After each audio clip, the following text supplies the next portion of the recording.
നമ്മളിന്ന് ഡിസ്കസ് ചെയ്യാൻ basic officer ഫിസിക്സിലെ micro processor എന്ന മൊഡ്യൂളിലെ 8085ന്റെ ആർക്കിടെക്ചർ ആണ്. ഓക്കെ, നിങ്ങൾക്ക് ഇപ്പൊ സ്ക്രീനിൽ കാണുന്ന ഇമേജ് എന്ന് പറയുന്നത് 8085 അകത്തുള്ള കുറച്ചു സംഭവങ്ങളാണ്. അപ്പൊ ഇതിൽ എന്തൊക്കെയാണ് ഉള്ളത്? നമ്മൾ ഒരു മൈക്രോ പ്രൊസസറിന്റെ ബേസിക് ആയിട്ടുള്ള കുറച്ച് കാര്യങ്ങൾ നമ്മൾ പറഞ്ഞിട്ടുണ്ടായിരുന്നു അല്ലെ? ഓക്കെ, നമ്മൾ മൈക്രോ പ്രൊസസറിൽ ബേസിക് ആയിട്ടുള്ള ഒരു കുറച്ച് കാര്യങ്ങൾ പറഞ്ഞിട്ടുണ്ടായിരുന്നു. എന്തൊക്കെയാണ് അതിന്റെ ഇമ്പോർട്ടന്റ് പാർട്സ്? അതായത് അരിത്മെറ്റിക് ലോജിക് യൂണിറ്റ് ഉണ്ടാവും, ഒരു രജിസ്റ്റർ അറേ ഉണ്ടാവും, അതുപോലെ ഒരു കൺട്രോൾ യൂണിറ്റ് ഉണ്ടാവും. ഈ 3 പാർട്സും കൂടെ ചേർന്നിട്ടാണ് എന്ത് വരുന്നത്? നമ്മളുടെ മൈക്രോ പ്രൊസസർ വരുന്നത്. ഓക്കെ, ഇതിൽ നമ്മൾ arithmetic logic unit, register array, അതുപോലെ തന്നെ കൺട്രോൾ യൂണിറ്റ്, ഇത് 3ഉം കൂടാതെ തന്നെ നമ്മൾ എക്സ്ട്രാ ആയിട്ട് ഇൻപുട്ട് ഔട്ട്പുട്ട് ഡിവൈസസ് പറഞ്ഞിട്ടുണ്ടായിരുന്നു, സിസ്റ്റം ബസ് ഉണ്ടായിരുന്നു, അതുപോലെ തന്നെ മെമ്മറി ഉണ്ടായിരുന്നു. ഓക്കെ, ഈ 3 പാർട്സും നമ്മൾ അതിന്റെ എക്സ്റ്റേണലി, മൈക്രോ പ്രൊസസറിന്റെ എക്സ്റ്റേണലി വരുന്ന കാര്യങ്ങളാണ്. ഇതെല്ലാം കൂടെ ചേർന്നിട്ട് നമ്മൾ വിളിക്കുന്ന പേരാണ് എന്ത്? മൈക്രോ കൺട്രോളർ എന്ന് പറയുന്നത്. Okay, micro controller. അപ്പോൾ ഇൻപുട്ട് ഔട്ട്പുട്ട് ഡിവൈസസിന്റെ കാര്യമൊക്കെ ഓർമ്മയുണ്ടാവുമെന്ന് വിചാരിക്കുന്നു. അതിന് നമ്മൾ മറ്റൊരു പേര് പറയും, പെരിഫറൽസ് എന്നും കൂടി പറയും കേട്ടോ. സിസ്റ്റം ബസ് മറ്റൊന്നും അല്ല, എന്താണ്? ഒരു വയേഴ്സ് ആണ്. ജസ്റ്റ് ഇൻപുട്ട് ഔട്ട്പുട്ട് ഡിവൈസിനെയും മെമ്മറിയെയും അതുപോലെ മൈക്രോ പ്രൊസസറിനെയും കൂടെ കണക്ട് ചെയ്യാൻ വേണ്ടിയിട്ടുള്ള വയേഴ്സ് ആണ് എന്തെന്ന് പറയുന്നത്? സിസ്റ്റം ബസ് എന്ന് പറയുന്നത്. ഓക്കെ, നമ്മൾ മെമ്മറിയെ കുറിച്ച് പറഞ്ഞു, RAM memory and ROM memory ഉണ്ട്. ഓക്കെ, ഇത്രയും കാര്യങ്ങൾ നമ്മൾ കഴിഞ്ഞ ക്ലാസ്സിൽ ഫസ്റ്റ് സെഷനിൽ ബേസിക് ആയിട്ട് നമ്മൾ പറഞ്ഞതാണ്. ഇന്ന് നമ്മൾ ഡിസ്കസ് ചെയ്യാൻ പോകുന്നത് 8085യുടെ ആർക്കിടെക്ചർ ആണ്. അതായത് അതിൽ എന്തൊക്കെ പാർട്സ് ഉണ്ട്, എന്തൊക്കെ കാര്യങ്ങൾ ഉണ്ട് എന്നുള്ളതാണ് നമ്മൾ നോക്കാൻ പോകുന്നത്. ഓക്കെ, അപ്പൊ ഇതിൽ കുറച്ച് രജിസ്റ്റേഴ്സ് ഉണ്ട് കേട്ടോ. ഓക്കെ, ഇവിടെ നോക്കുക, ഈ അക്യൂമുലേറ്റർ, ടെമ്പററി രജിസ്റ്റർ, അതുപോലെ ഇൻസ്ട്രക്ഷൻ രജിസ്റ്റർ, ഈ ഭാഗം ഇവിടെയൊക്കെ എന്താണ്? രജിസ്റ്റേഴ്സ് ആണ്. ഇത് കംപ്ലീറ്റ് രജിസ്റ്റേഴ്സ് ആണ്. ഓക്കെ, അതുപോലെ നിങ്ങൾക്ക് ഇവിടെ അരിത്മെറ്റിക് ലോജിക് യൂണിറ്റ് കാണാം. അത് നമ്മൾ ലോജിക്കൽ കാൽക്കുലേഷൻസ്, മാത്തമാറ്റിക്കൽ ഓപ്പറേഷൻസ് ഒക്കെ നടത്താൻ വേണ്ടിയിട്ടുള്ളതാണ് എന്ത്? അരിത്മെറ്റിക് ലോജിക് യൂണിറ്റ് എന്ന് പറയുന്നത്. അതുപോലെ കൺട്രോൾ യൂണിറ്റ് ഉണ്ട്, ടൈമിംഗ് ആൻഡ് കൺട്രോൾ യൂണിറ്റ് ഉണ്ട്. അപ്പൊ ഇത്രയും കാര്യങ്ങളെ കുറിച്ച് നമ്മൾ ഓരോ പാർട്സും നമ്മൾ ഡീറ്റെയിൽ ആയിട്ട് നോക്കാൻ പോവാണ് കേട്ടോ. ഓക്കെ,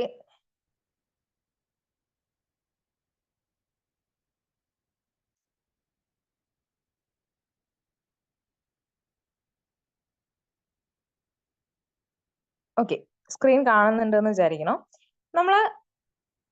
നമ്മളെ ടോപ്പിക്കിലേക്ക് കടക്കുന്നതിന് മുമ്പ്, അതായത് 8085യുടെ ആർക്കിടെക്ചറിലേക്ക് പോകുന്നതിന് മുമ്പ് നമുക്കൊരു നമ്പർ സിസ്റ്റം പരിചയപ്പെടേണ്ടതുണ്ട്. അതായത് നമ്മൾ ഇനി കുറച്ച് നമ്മൾ പറയാം, ബൈനറി സിസ്റ്റം ആണ് നമ്മളുടെ മൈക്രോ പ്രൊസസറിൽ എടുക്കുക. അതായത് ഓൺ ഓഫ് അല്ലെങ്കിൽ 1 0, ഈ 2 നമ്പേഴ്സ് മാത്രമേ എന്ത് ചെയ്യുള്ളൂ? നമ്മൾ മൈക്രോ പ്രൊസസറിന് അറിയുള്ളൂ. അപ്പൊ നമ്മൾ ബൈനറി സിസ്റ്റത്തിനെ കുറിച്ച് നമ്മൾ ആദ്യം പഠിക്കേണ്ടതുണ്ട്. ഓക്കെ, ഇതാണ് ബൈനറി സിസ്റ്റം എന്ന് പറയുന്നത്. ഇവിടെ നോക്കുക, ഇത് first column decimal, second one binary and third one is hexa decimal. Okay, ഈ ബൈനറി സിസ്റ്റത്തില് 4 ഡിജിറ്റ്സ് ഉണ്ട്. ഓക്കെ, 4 ഡിജിറ്റ്സ് ഉണ്ട്. 4 എണ്ണം ഉണ്ടെങ്കിൽ നമ്മൾ അതിനെ എന്ത് പറയും? നിബിൾ എന്നാ വിളിക്കുക. എന്താ വിളിക്കുക? നിബിൾ എന്നാ വിളിക്കുക. 4 ഡിജിറ്റ്സ് അല്ലെങ്കിൽ 4 ബിറ്റ് ഉണ്ടെങ്കിൽ നമ്മൾ എന്ത് വിളിക്കും? നിബിൾ. കഴിഞ്ഞ ക്ലാസ്സിൽ പറഞ്ഞതാണ് കേട്ടോ. ഓക്കെ, അപ്പൊ ഈ 4 എണ്ണം ഉണ്ട്. ഇതിൽ നമ്മൾ 4ഉം 0 ആണെങ്കിൽ നമ്മൾ അതിനെ ഡെസിമൽ വാല്യൂ 0 ആണ് വരിക. അതുപോലെ 0001 ഈസ് ഡെസിമൽ വാല്യൂ 1. ഇതെങ്ങനെ എഴുതുന്നതെന്ന് വെച്ചാല് അവിടെ ശ്രദ്ധിക്കുക, ഈ 4 ഡിജിറ്റ്സിനും, അതായത് ഈ 4 ഡിജിറ്റ്സിന്റെ പൊസിഷനും 4 വാല്യൂ ഉണ്ട്. ഫസ്റ്റ് വൺ എല്ലാം 2ന്റെ പവർ ആയിട്ടാണ് എഴുതുക കേട്ടോ.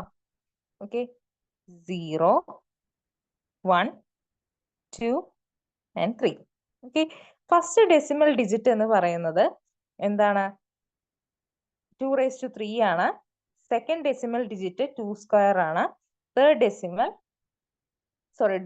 ഡിജിറ്റ് എന്ന് പറയുന്നത് 2⁻1 ആണ്. ഫോർത്ത് ഡിജിറ്റ് എന്ന് പറയുന്നത് 2⁻0 ആണ്. 2³ 8 വരും, 2² 4 and 2⁻1 2 and 2⁻0 1.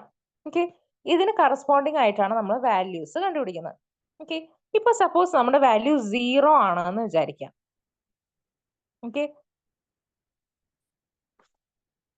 ഇപ്പൊ നമ്മുടെ വാല്യൂ 0 ആണെന്ന് വിചാരിക്കുക. നമ്മൾ എന്ത് ചെയ്യും? എല്ലാ പൊസിഷനിലും സെക്കൻഡ്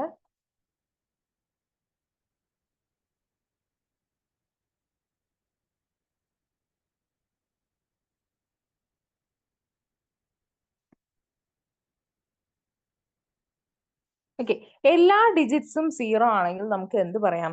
അതിന്റെ വാല്യൂ 0 ആണെന്ന് പറയാം. ഓക്കെ, ഇനി നമ്മള് അതായത് ഒരു ഡിജിറ്റ്സിലും എന്തില്ല, നമുക്ക് വാല്യൂ ഇല്ല.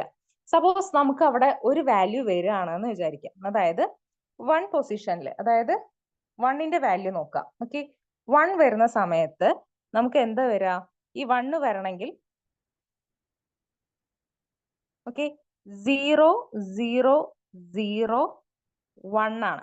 അതായത് 2 റേസ് ടു, ഇവിടെ ഈ വാല്യൂ 0 ആണ്, ഈ വാല്യൂ 0 ആണ്, ഈ വാല്യൂ 0 ആണ്. ഇവിടെ 2 റേസ് ടു 0ന് മാത്രമേ അവിടെ വാല്യൂ ഉള്ളൂ. ഓക്കെ, ബാക്കി എല്ലാവരുടെയും വാല്യൂ എന്താണ്? 0 ആണ്. അപ്പൊ ഫസ്റ്റ് പോയിന്റ് ഇവിടെ മാത്രമേ വരുള്ളൂ. ഓക്കെ, 0 0 0 1 ആണ് 1ന്റെ വാല്യൂ വരിക. ഇനി 2 ആണെങ്കിൽ എന്താ അവസ്ഥ? 2 ആണെങ്കിൽ നമുക്ക് എന്ത് കിട്ടും? 8 4 2 1 ആണ് നമ്മളുടെ വാല്യൂ. അപ്പൊ നമുക്ക് സെക്കൻഡ് പൊസിഷനിൽ മാത്രം നമുക്ക് എന്ത് കിട്ടിയാൽ മതി? ഡിജിറ്റ് ഇട്ടാൽ മതി. ഈ സെക്കൻഡ് പൊസിഷനിൽ മാത്രം നമ്മൾ ഡിജിറ്റ് ഇട്ട് കഴിഞ്ഞാൽ നമുക്ക് എന്ത് കിട്ടും? 2 എന്നുള്ള വാല്യൂ കിട്ടും. ഓക്കെ, ഇനി തേർഡ് പൊസിഷൻ, അതായത് ഡെസിമൽ നമ്പർ 3 ആണ് വരുന്നത് എങ്കിൽ, ഡെസിമൽ നമ്പർ 3 ആണ് വരുന്നത് എങ്കിൽ നമുക്ക് എന്ത് ചെയ്താൽ മതി?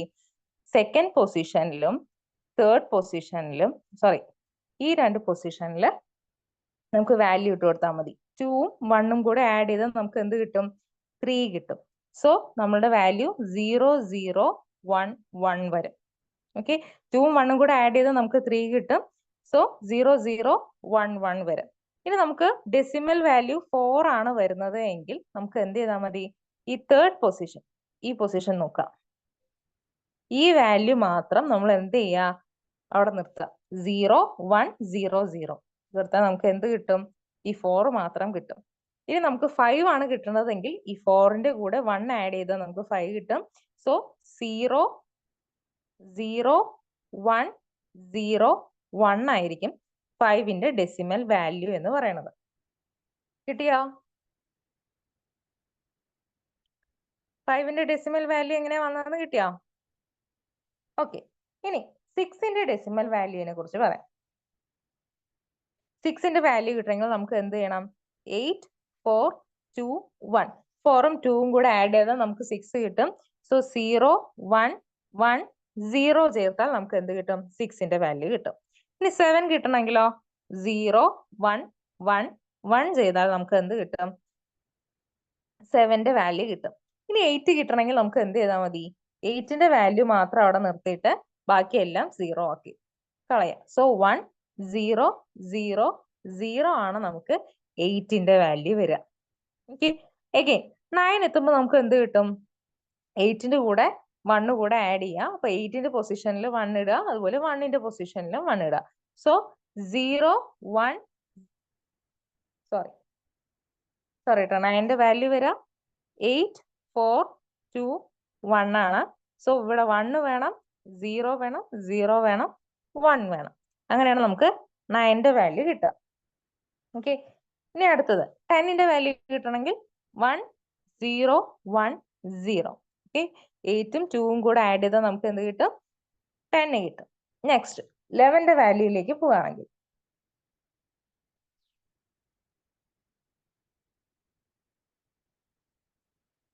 11ന്റെ വാല്യൂയിലേക്ക് പോകുന്ന സമയത്ത് 8 4 2 1, ഇവിടെ നമുക്ക് 8ന്റെ പൊസിഷനിൽ 1 കൊടുക്കാം, 4ന്റെ പൊസിഷനിൽ 0 2 1. ഓക്കെ, ഇപ്പൊ നമുക്ക് എന്തായി? ടോട്ടൽ വാല്യൂ 1 ആയി. ഇനി അടുത്തത് 12ന്റെ പൊസിഷനിൽ വരുന്ന സമയത്ത് 8 പ്ലസ് 4 നമുക്ക് 12 കിട്ടും. സോ 1 1 0 0 നമുക്ക് എന്ത് ചെയ്യാം? 12 ആക്കാം. നെക്സ്റ്റ് 13 പൊസിഷനിൽ വരുമ്പോൾ എന്ത് വരും? 1 1 0 1 പൊസിഷനിലും കൂടെ ഇടാം. ഓക്കെ. 14th പൊസിഷനിൽ വരുമ്പോൾ 1 1 1 1 0. ഓക്കെ. അടുത്ത് 15 പൊസിഷനിൽ വരുമ്പോൾ എന്ത് വരും? 15 പൊസിഷനിൽ വരുമ്പോൾ നമുക്ക് എല്ലാ പോയിന്റ്സും എന്ത് ചെയ്യും? 1 1 1 കൊടുത്തു കഴിഞ്ഞാൽ നമുക്ക് 15th പൊസിഷനിൽ വരും. 1 1 1 1 8 + 4 + 2 + 1 വരെയുള്ള വാല്യൂസ് നമുക്ക് കിട്ടും. ഓക്കെ. ഇതില് ഡെസിമലിലും ഹെക്സാ ഡെസിമലിലും ഉള്ള വ്യത്യാസം എന്താന്ന് വെച്ചാല് 0 to 9 വരെ നമുക്ക് എന്താണ്? ഡെസിമലും ഹെക്സാ ഡെസിമലും ഒരുപോലെയാണ്. അതിനുശേഷം 10 തൊട്ട് 15 വരെ നമുക്ക് ഡിജിറ്റ്സ് അല്ല, നമ്മൾ ലെറ്റേഴ്സ് വെച്ചിട്ടാണ് നമ്മൾ ഡിനോട്ട് ചെയ്യുന്നത്. ABCDEF വെച്ചിട്ടാണ് നമ്മൾ ഡിനോട്ട് ചെയ്യണം. ഓക്കെ. അപ്പൊ നമ്മള് 8085 പറയുന്നതിന് മുമ്പ് ഒരു നമ്പർ സിസ്റ്റം പറഞ്ഞതാണ്. Decimal system, binary system and hexadecimal system. Hexadecimal സിസ്റ്റത്തിൽ നമ്മൾ എങ്ങനെയാണ് ബൈനറിയിൽ ഡിനോട്ട് ചെയ്യുന്നത്, അതുപോലെ ഡെസിമലിൽ എങ്ങനെയാണ് ഡിനോട്ട് ചെയ്യുന്നതെന്നും കൂടിയിട്ടാണ് പറഞ്ഞത്. ഓക്കെ. ക്ലിയർ ആയി എന്ന് വിചാരിക്കണം. ഇനി നമുക്ക് ഡെസിമൽ സിസ്റ്റത്തിനെ ഹെക്സാഡെസിമൽ സിസ്റ്റത്തിലേക്ക് നമുക്ക് ഡിനോട്ട് ചെയ്യണം എന്ന് വിചാരിക്കാം. ഓക്കെ. പിന്നെ സപ്പോസ് നമുക്കൊരു നമ്പർ ഉണ്ട്. 16 ആണെന്ന് വിചാരിക്കാം. ഓക്കെ. 16 ആണ് നമ്മുടെ നമ്പർ. ഈ 16നെ നമുക്ക് എന്ത് ചെയ്യണം? ഹെക്സാഡെസിമലിൽ നമുക്ക് ഡിനോട്ട് ചെയ്യണം. Okay. Decimal to hexadecimal, decimal to hexadecimal. അപ്പൊ നമുക്ക് കിട്ടിയിട്ടുള്ള നമ്പർ 16 ആണെന്ന് വിചാരിക്കാം. ആ 16ൽ നമുക്കിപ്പോ 15 വരെ നമുക്ക് ഡിനോട്ട് ചെയ്യാൻ എന്തുണ്ട്? എഫ് ഡിനോട്ട് ചെയ്ത് നമ്മൾ 15 വരെ എത്തി. ഓക്കെ. 16 ഡിനോട്ട് ചെയ്യണമെങ്കിൽ നമ്മൾ എന്ത് ചെയ്യാം? നമുക്ക് തന്നിട്ടുള്ള നമ്പറിനെ 16 വെച്ച് ഡിവൈഡ് ചെയ്യാം. ഓക്കെ. 16 വെച്ച് ഡിവൈഡ് ചെയ്താൽ എന്ത് കിട്ടും? നമുക്ക് 1 0. ഓക്കെ. ബാലൻസ് 0 കിട്ടും. 1 ആണ്, 1 ടൈം ആണ് പോവുക, 0 ആണ് നമുക്ക് ബാലൻസ് വരിക. സോ 1 0. സോ നമുക്ക് എന്ത് എഴുതാം? 1 0 എന്നായിരിക്കും ഡെസിമൽ സിസ്റ്റത്തില്, സോറി ഹെക്സാഡെസിമൽ സിസ്റ്റത്തിൽ നമ്മൾ എന്ത് ചെയ്യുക? 16നെ ഡിനോട്ട് ചെയ്യുന്നത്. ഓക്കെ. 16 എന്ന ഡെസിമൽ സിസ്റ്റത്തിൽ ഉള്ളതിനെ നമ്മൾ ഹെക്സാഡെസിമലിലേക്ക് മാറ്റുമ്പോൾ 1 0 എന്നായിട്ട് മാറും. ഓക്കെ. ക്ലിയർ ആയില്ലേ? ഒന്നും കൂടെ പറയാം. സപ്പോസ് വേറൊരു നമ്പർ നോക്കാം. 19. ഓക്കെ. 19 ആണ് നമുക്ക് കിട്ടിയിട്ടുള്ള നമ്പർ. 19 എന്നുള്ളത് ഡെസിമൽ സിസ്റ്റത്തിന് നമ്മൾ എങ്ങനെ ഹെക്സാഡെസിമലിൽ ഡിനോട്ട് ചെയ്യുന്നത് നോക്കാം. 19നെ നമ്മൾ എന്ത് ചെയ്യാം? 16 വെച്ചിട്ട് ഡിവൈഡ് ചെയ്യാം. 16 വെച്ച് ഡിവൈഡ് ചെയ്യുന്ന സമയത്ത് നമുക്ക് 1 ടൈം ആണ് പോവുക. ബാലൻസ് എത്ര വരും? 19 - 16 3 ആണ് വരിക. ഓക്കെ. 3 ആണ് വരിക. സോ നമുക്ക് എന്ത് പറയാം? 13 ആണ് നമ്മൾ ഹെക്സാഡെസിമൽ സിസ്റ്റത്തിൽ ഡിനോട്ട് ചെയ്യാട്ടോ.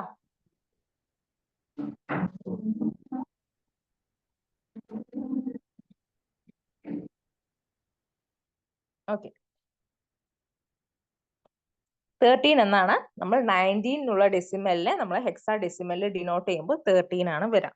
ഓക്കെ. നമുക്ക് ഒരു നമ്പറും കൂടി നോക്കാം. സപ്പോസ് 28 ആണെന്ന് വിചാരിക്കാം. 28നെ നമ്മൾ എന്ത് ചെയ്യണം? 16 കൊണ്ട് ഡിവൈഡ് ചെയ്യണം. സോ 28 ഡിവൈഡഡ് ബൈ 16 എത്ര തവണ പോവും? ഒരു തവണ. ബാക്കി എത്ര വരാ? 28 - 16 എന്താ വരാ? 12 ആണ് വരിക അല്ലെ? ബാലൻസ് 12 ആണ് വരിക. 12നെ നമ്മൾ ഡെസിമൽ സിസ്റ്റത്തിലെ 12നെ നമ്മൾ ഏത് ഡിജിറ്റ് വെച്ചിട്ടാ അല്ലെങ്കിൽ ഏത് ലെറ്റർ വെച്ചിട്ടാ നമ്മൾ ഡിനോട്ട് ചെയ്യാം? ഡെസിമൽ സിസ്റ്റത്തിലെ 12നെ നമ്മൾ സി വെച്ചിട്ടാണ് ഡിനോട്ട് ചെയ്യുക. ഓക്കെ. സി വെച്ചിട്ടാണ് ഡിനോട്ട് ചെയ്യുക. സോ 1 C എന്നുള്ളതായിരിക്കും 28 എന്ന ഡെസിമലിനെ ഹെക്സാഡെസിമലിൽ നമ്മൾ ഡിനോട്ട് ചെയ്യുന്നത്. ക്ലിയർ ആണോ? ക്ലിയർ ആണോ? ക്ലിയർ ആയില്ലെങ്കിൽ നമുക്ക് ഒന്നുകൂടെ പറയാം. നിങ്ങൾ ഓക്കെ, നമുക്ക് വേണമെങ്കിൽ ഒരു എക്സാമ്പിളും കൂടെ ചെയ്യാം. 26 ചെയ്യാം. ഓക്കെ, 26നെ നമ്മൾ എന്ത് ചെയ്യുന്നു? 16 വെച്ച് ഡിവൈഡ് ചെയ്യുന്നു. 16 വെച്ച് ഡിവൈഡ് ചെയ്യുമ്പോൾ 1 ടൈം ആയിരിക്കും പോവുക, ബാലൻസ് 10 ആയിരിക്കും. ഓക്കെ, 10 ആയിരിക്കും. സോ നമ്മളുടെ 10ന് കറസ്പോണ്ടിങ് ആയിട്ട്, ഡെസിമലിൽ 10ന് കറസ്പോണ്ടിങ് ആയിട്ട് വരുന്നത് ആരാണ്? എ ആണ് വരുന്നത്. ഓക്കെ, നേരത്തെ നമ്മൾ 12ന് കറസ്പോണ്ടിങ് ആയിട്ട് സി പറഞ്ഞു, അതുപോലെ 10ന് കറസ്പോണ്ടിങ് ആയിട്ട് എ ആണ്. സോ നമുക്ക് ഇവിടെ 1 10 എന്നാണ് കിട്ടിയിട്ടുള്ളത്. സോ 1 എ ആയിരിക്കും നമ്മൾ ഹെക്സാഡെസിമലില് 26നെ ഡിനോട്ട് ചെയ്യണത്. ഓക്കെ, ക്ലിയർ ആയി എന്ന് വിശ്വസിക്കുന്നു. അപ്പൊ നമുക്ക് നമ്മളുടെ 8085യുടെ ആർക്കിടെക്ചറിലേക്ക് പോവാം.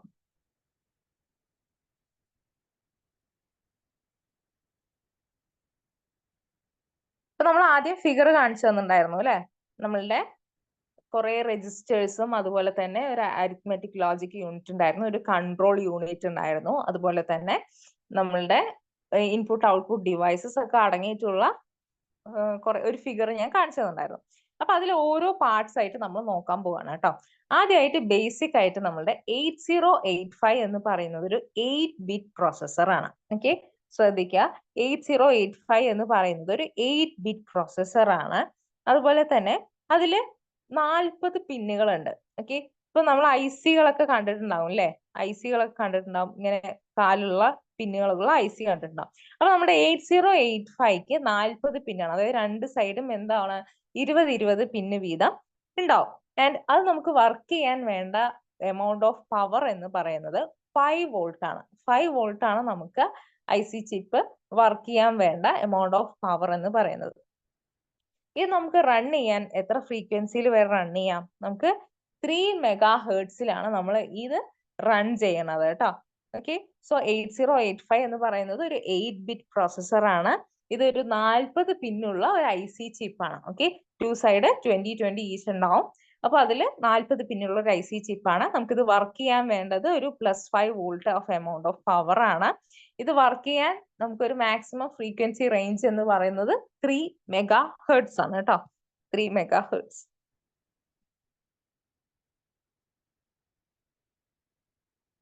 അടുത്തത്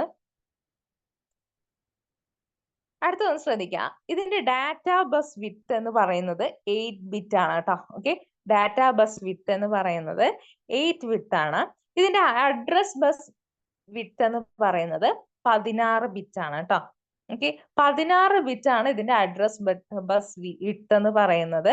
അപ്പൊ ഇതിന് എത്ര എമൗണ്ട് ഓഫ് എനർജി അല്ല, മെമ്മറി സ്റ്റോർ ചെയ്യാൻ പറ്റും എന്ന് ചോദിച്ചാൽ 2 അഡ്രസ് ബസിന്റെ വിഡ്ത്ത് ആയിരിക്കും അതിന് സ്റ്റോർ ചെയ്യാൻ പറ്റുന്ന എമൗണ്ട് ഓഫ് മെമ്മറി എന്ന് പറയുന്നത്. ഓക്കെ, എത്ര KB എമൗണ്ട് അതിന് സ്റ്റോർ ചെയ്യാൻ പറ്റുന്ന ചോദിച്ചാൽ 2 എത്ര നമ്പർ ഓഫ് അഡ്രസ് ബസ് ആണ് വരിക എന്നുള്ളതായിരിക്കും നമ്മളുടെ എമൗണ്ട് ഓഫ് മെമ്മറി സ്റ്റോറേജ് വരിക. ഓക്കെ, ഇതിൽ ശ്രദ്ധിക്കുക, ഇപ്പൊ ഡാറ്റ ബസ്, ഇപ്പൊ നിങ്ങൾക്ക് എക്സാമിന് വരുമ്പോ ഈ രീതിയിൽ ചോദ്യം വരാം കേട്ടോ. അതായത് ഇപ്പൊ 216 എന്ന് പറയുന്നത് 64 KB എമൗണ്ട് ഓഫ് മെമ്മറി ആണ് എന്ത് ചെയ്യുക നമ്മളുടെ ഐസി ചിപ്പിൽ സ്റ്റോർ ചെയ്യാൻ പറ്റുക. ഇപ്പൊ നമ്മൾക്ക് എക്സാമിന് വരാം, ഡാറ്റ ബസിന്റെ വിഡ്ത്ത് എന്ന് പറയുന്നത്, സപ്പോസ് ഡാറ്റ ബസിന്റെ വിഡ്ത്ത് എന്ന് പറയുന്നത് 8-ബിറ്റ് ആണ്. അതുപോലെ അഡ്രസ് ബസിന്റെ വിഡ്ത്ത് എന്ന് പറയുന്നത്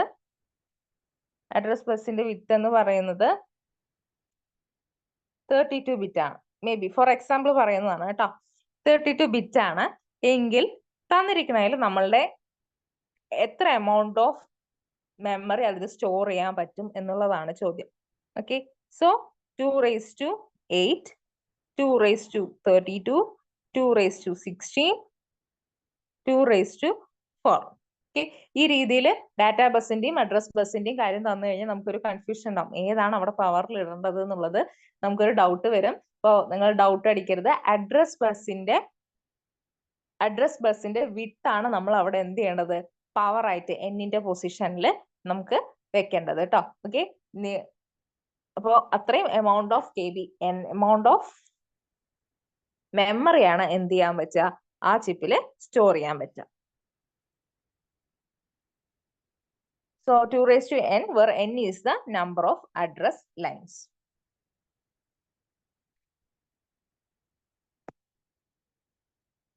Next, നമുക്ക് ഓരോ പാർട്ടായിട്ട് നോക്കാം.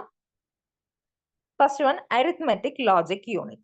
Arithmetic logic unit, ALU performs the arithmetic and logical operations such as addition, subtraction, and or etc.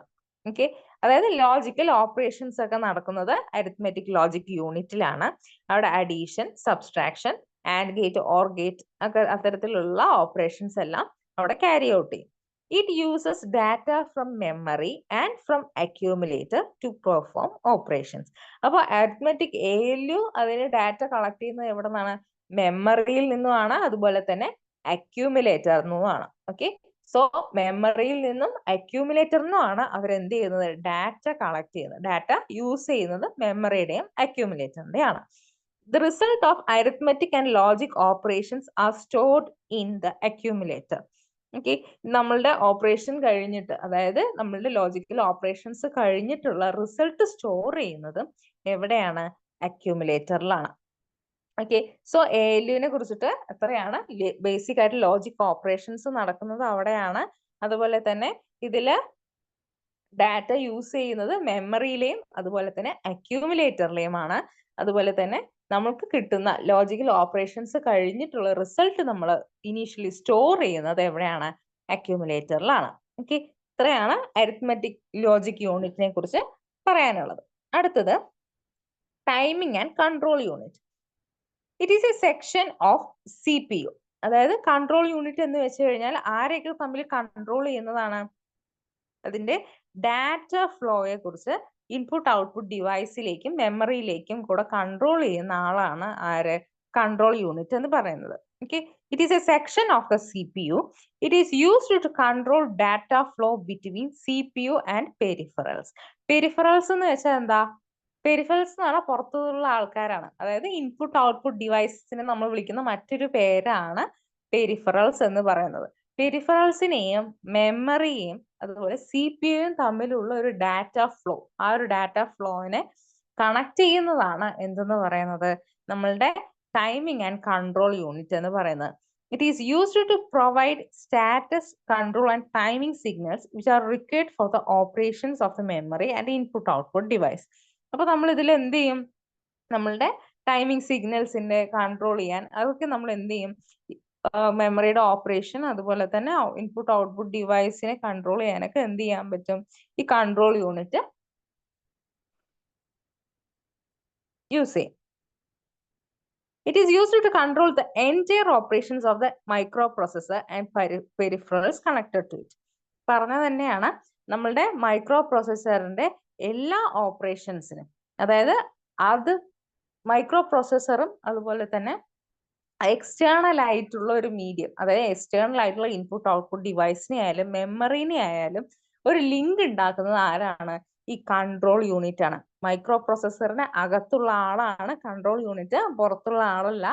അപ്പൊ ആ ഫ്ലോ, ആ മെമ്മറിയുടെ ഫ്ലോ, ആ ഡാറ്റയുടെ ഫ്ലോ കൺട്രോൾ ചെയ്യുന്നതും അതിന്റെ സിഗ്നൽസിന്റെ ടൈമിംഗ് കൺട്രോൾ ചെയ്യുന്നതും ആരെന്നെയാണ്? നമ്മളുടെ ടൈമിംഗ് ആൻഡ് കൺട്രോൾ യൂണിറ്റ് ആണ്. ഓക്കെ, ഇതൊക്കെ സിമ്പിൾ ആയ കാര്യങ്ങളാണ് കേട്ടോ. അടുത്തതാണ് രജിസ്റ്റേഴ്സ്. നമ്മൾ കുറെ പിക്ചർ കാണിച്ചപ്പോൾ നമ്മൾ കുറെ രജിസ്റ്റേഴ്സ് കണ്ടോ അല്ലേ? ഓക്കെ, അപ്പൊ നമ്മൾ ഓരോരോ രജിസ്റ്റേഴ്സ് ആയിട്ട് നോക്കാൻ പോവുകയാണ്. നമ്മൾ രജിസ്റ്റേഴ്സിനെ കുറിച്ച് ഇപ്പോൾ രജിസ്റ്റർ അറേ എന്ന് പറഞ്ഞ് നമ്മൾ പഠിച്ചിട്ടുണ്ടായിരുന്നു. അതായത് ഒരു ഗ്രൂപ്പ് ഓഫ് രജിസ്റ്റേഴ്സ് ഉണ്ട് എന്നുള്ളതാണ് ഈ രജിസ്റ്റർ അറേ കൊണ്ട് ഉദ്ദേശിക്കുന്നത്. അപ്പോൾ രജിസ്റ്റേഴ്സ് എന്തിനാ യൂസ് ചെയ്യുന്നതെന്ന് വെച്ചാൽ നമുക്കുള്ള ഡാറ്റ ടെമ്പററിലി സ്റ്റോർ ചെയ്യാൻ വേണ്ടിയിട്ടാണ് എന്ത് യൂസ് ചെയ്യണത്? രജിസ്റ്റേഴ്സ് യൂസ് ചെയ്യുന്നത്. Okay, registers are used for temporary storage and manipulation of data and instructions by the microprocessor. ഒരു ടെമ്പററി സ്റ്റോറേജ്, താൽക്കാലികമായിട്ട് നമ്മളൊരു ഡാറ്റ സ്റ്റോർ ചെയ്യാൻ വേണ്ടി നമ്മൾ വെച്ചിരിക്കുന്നതാണ് എന്ത്? രജിസ്റ്റേഴ്സ് എന്ന് പറയുന്നത്. Data remain in the registers till they are sent to the output device or memory. അതായത് എത്ര സമയം ഇത് ഇവിടെ സ്റ്റോർ ചെയ്യുന്ന വെച്ചാല് ആ ഡാറ്റ നമ്മൾ ഔട്ട്പുട്ട് ഡിവൈസസിലേക്ക് സെൻഡ് ചെയ്യുക അല്ലെങ്കിൽ മെമ്മറിയിലേക്ക് സെൻഡ് ചെയ്യുന്നത് വരെയാണ് നമ്മൾ എന്ത് ചെയ്യുക, ആ ഡാറ്റ നമ്മൾ സ്റ്റോർ ചെയ്യുന്നത്. അതായത് നമ്മളുടെ അരിത്മെറ്റിക് ലോജിക് യൂണിറ്റിലെ ലോജിക്കൽ ഓപ്പറേഷൻസ് കഴിഞ്ഞു കഴിഞ്ഞാൽ നമ്മൾ ആ ഡാറ്റ സ്റ്റോർ ചെയ്യാൻ ടെമ്പററി താൽക്കാലികമായിട്ട് നമ്മൾ സ്റ്റോർ ചെയ്യുന്ന സ്ഥലമാണ് രജിസ്റ്റർ അറേ അല്ലെങ്കിൽ രജിസ്റ്റേഴ്സ് എന്ന് പറയുന്നത്. അവിടുന്ന് നമുക്ക് ആവശ്യാനുസരണം എവിടേക്ക് നമ്മൾ അത് സ്റ്റോർ ചെയ്യും, ഇൻപുട്ട് ഔട്ട്പുട്ട് ഡിവൈസിലേക്കോ ഇല്ലെങ്കിൽ മെമ്മറിയിലേക്കോ നമ്മൾ സ്റ്റോർ ചെയ്യും. Intel 8085 microprocessor has the following registers. അപ്പൊ നമുക്ക് മേജർ ആയിട്ട് 6 രജിസ്റ്റേഴ്സ് ആണ് ഉള്ളത്. ഓക്കെ, ആദ്യത്തെ എന്ന് പറയുന്നത് ഫസ്റ്റ് വൺ എന്ന് പറയുന്നത് ഒരു അക്യൂമുലേറ്റർ ആണ്. Okay, 1 8-bit accumulator ACC or register A. Okay, ഫസ്റ്റത്തെ രജിസ്റ്റർ എന്ന് പറയുന്നത് രജിസ്റ്റർ എ ആണ്. അതാണ് നമ്മളുടെ അക്യൂമുലേറ്റർ എന്ന് പറയുന്നത്. ഓക്കെ, നമുക്ക് ഇത് ഡിസ്കസ് ചെയ്ത് കഴിഞ്ഞിട്ട് ഒന്നുകൂടെ ഫിഗർ നോക്കാം, അപ്പൊ നമുക്ക് കുറച്ചുകൂടെ ക്ലാരിറ്റി വരും. Okay, 1 8-bit accumulator register A, 6 several purpose registers of 8-bit. They are B, C, D, E, H and L. Okay, അതുപോലെ 1 16-bit stack pointer SP stack pointer ഉണ്ട്, 1 16-bit program counter ഉണ്ട് PC, instructional register, temporary registers. Okay, registersന്റെ പേരുകളൊക്കെ ഒന്ന് നോക്കി വെക്കാം. നമ്മൾ ഇതിനെക്കുറിച്ച് ഓരോന്നിനെ കുറിച്ചും നമ്മൾ ഡീറ്റെയിൽ ആയിട്ട് പഠിക്കും. In addition to the above mentioned registers, the 8085 microprocessor contain a set of 5 flip-flops which serve as flags or status flag. അപ്പോൾ ഇത്തരത്തിലുള്ള രജിസ്റ്റേഴ്സ് കൂടാതെ മൈക്രോ പ്രൊസസ്സറിൽ ആരൊക്കെയുണ്ട്, ഫ്ലാഗുകൾ ഉണ്ട് കേട്ടോ. ഓക്കെ, ഫ്ലാഗുകളെ കുറിച്ച് നമുക്ക് അടുത്ത ക്ലാസ്സിൽ നോക്കാം. ഇന്നത്തെ ക്ലാസ്സിൽ നമ്മൾ രജിസ്റ്റേഴ്സിനെ കുറിച്ച് മാത്രമാണ് ഡിസ്കസ് ചെയ്യണത് കേട്ടോ. അപ്പൊ നമുക്ക് ഈ 6 രജിസ്റ്റേഴ്സിനെ കുറിച്ച് ഡീറ്റെയിൽ ആയിട്ട് നോക്കാം, 1 by 1. ഫസ്റ്റ് വൺ ക്ലിയർ അല്ലേ? സ്പീഡ് കൂടുണ്ടെങ്കിൽ പറയണേ. ഹലോ റിയ?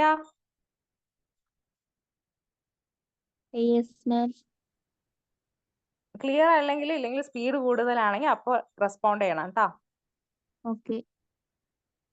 ഓക്കെ, മൈക്രോ പ്രൊസസ്സറിൽ നമ്മൾ first one is accumulator. Register അറേയിൽ നമ്മൾ 6 എണ്ണം പഠിച്ചു. അതിൽ ഒന്നാമത്തേതാണ് അക്യൂമുലേറ്റർ. അക്യൂമുലേറ്റർ എന്ന് പറയുന്നത് എന്താണ്?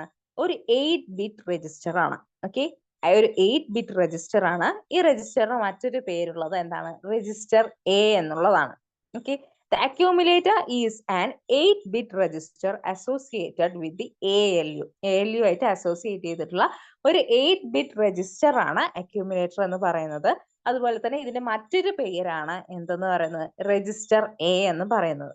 Okay, it is used to hold one of the operands of an arithmetic and logic operations. അപ്പൊ ഇത് നമ്മൾ എന്തിനാ യൂസ് ചെയ്യുന്നതെന്ന് വെച്ചാൽ നമ്മൾ അരിത്മെറ്റിക് ലോജിക് ഓപ്പറേഷന്റെ ഏതെങ്കിലും ഒരു ഓപ്പറൻസിനെ ഹോൾഡ് ചെയ്യാൻ വേണ്ടിയിട്ടാണ് നമ്മൾ ഈ അക്യൂമുലേറ്റർ യൂസ് ചെയ്യുന്നത്.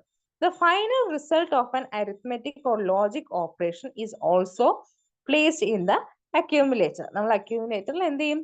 ഫൈനൽ റിസൾട്ട് ടെമ്പററി ആയിട്ട് സ്റ്റോർ ചെയ്യും.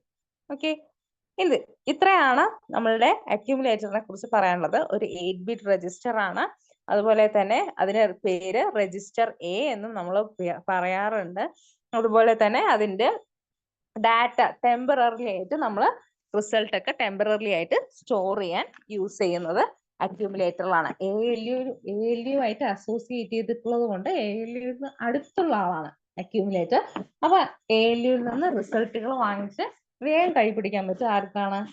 അക്യൂമുലേറ്ററിനാണ്.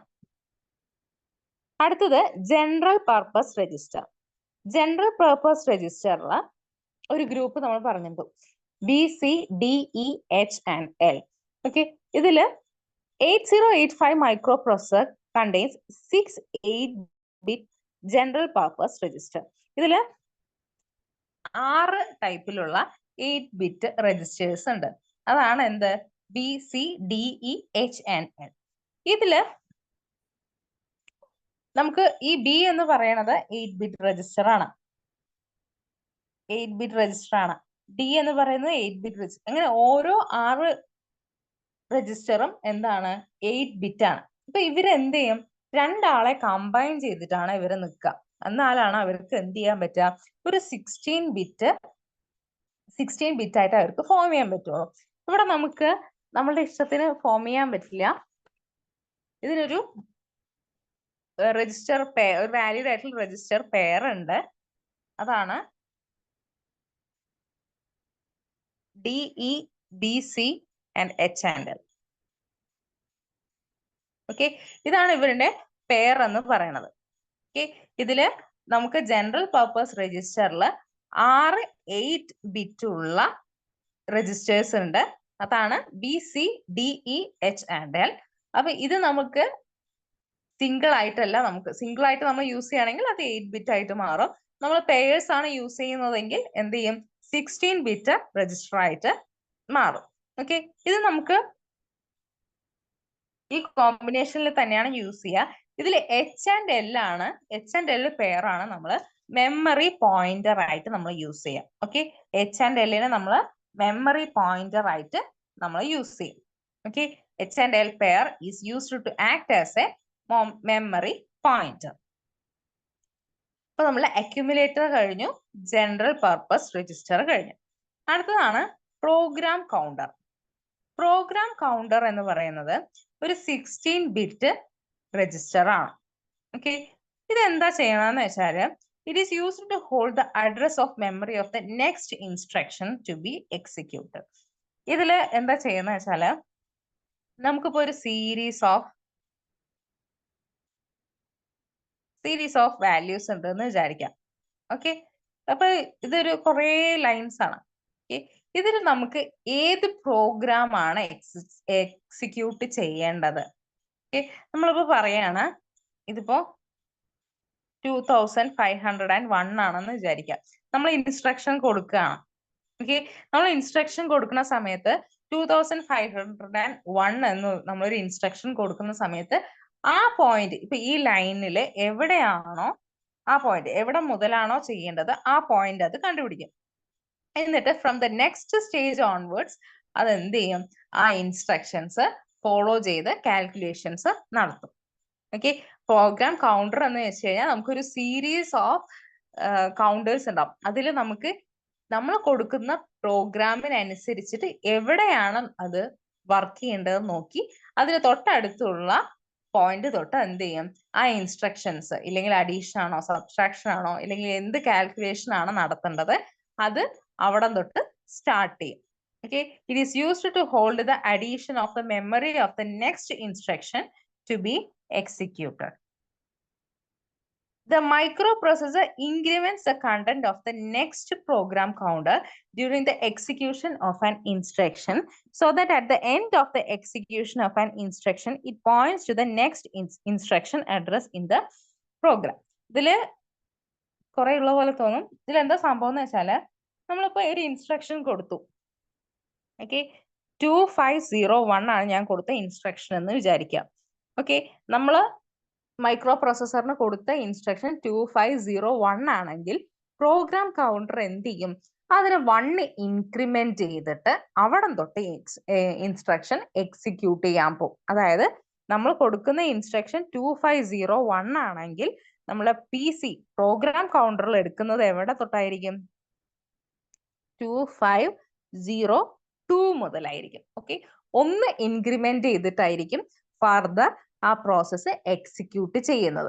ഓക്കെ, 2501 ആണ് നമ്മൾ കൊടുക്കുന്നതെങ്കിൽ പ്രോഗ്രാം കൗണ്ടറിൽ അത് റീഡ് ചെയ്ത് അത് എക്സിക്യൂട്ട് ചെയ്യുമ്പോൾ 2502 ആയിട്ട് മാറും. ഓക്കെ, സോ പ്രോഗ്രാം കൗണ്ടർ എന്ന് പറയുന്നത് നമ്മൾ എവിടെയാണോ ഇൻസ്ട്രക്ഷൻ കൊടുക്കുന്നത് അതിന് അവിടെ നിന്ന് അങ്ങോട്ടുള്ള നമ്മളെ പ്രോഗ്രാം എക്സിക്യൂഷൻ ആണ് പ്രോഗ്രാം കൗണ്ടർ. ആ വാല്യൂ എവിടെയാണെന്ന് കണ്ടുപിടിച്ച് അതിന് മുന്നോട്ടുള്ള ഇൻക്രിമെന്റ് ചെയ്തിട്ടുള്ളതാണ് എന്ത് ചെയ്യാ, പ്രോഗ്രാം എക്സിക്യൂഷൻ ആണ് പ്രോഗ്രാം കൗണ്ടറിന്റെ വർക്ക് എന്ന് പറയുന്നത്. ഇപ്പൊ നമ്മൾ ഒരു ഇൻസ്ട്രക്ഷൻ കൊടുക്കുന്ന ഇൻസ്ട്രക്ഷൻ A ആണെന്നുണ്ടെങ്കിൽ പ്രോഗ്രാം കൗണ്ടറിന്റെ ഇൻക്രിമെന്റ് ഒരു 1 ഇൻക്രിമെന്റ് ചെയ്തിട്ട് അവിടെ A+1 ആയിട്ടായിരിക്കും അവിടെ എന്ത് ചെയ്യാ, പ്രോഗ്രാം എക്സിക്യൂട്ട് ചെയ്യാൻ പോവാം. ഓക്കെ, അടുത്തത്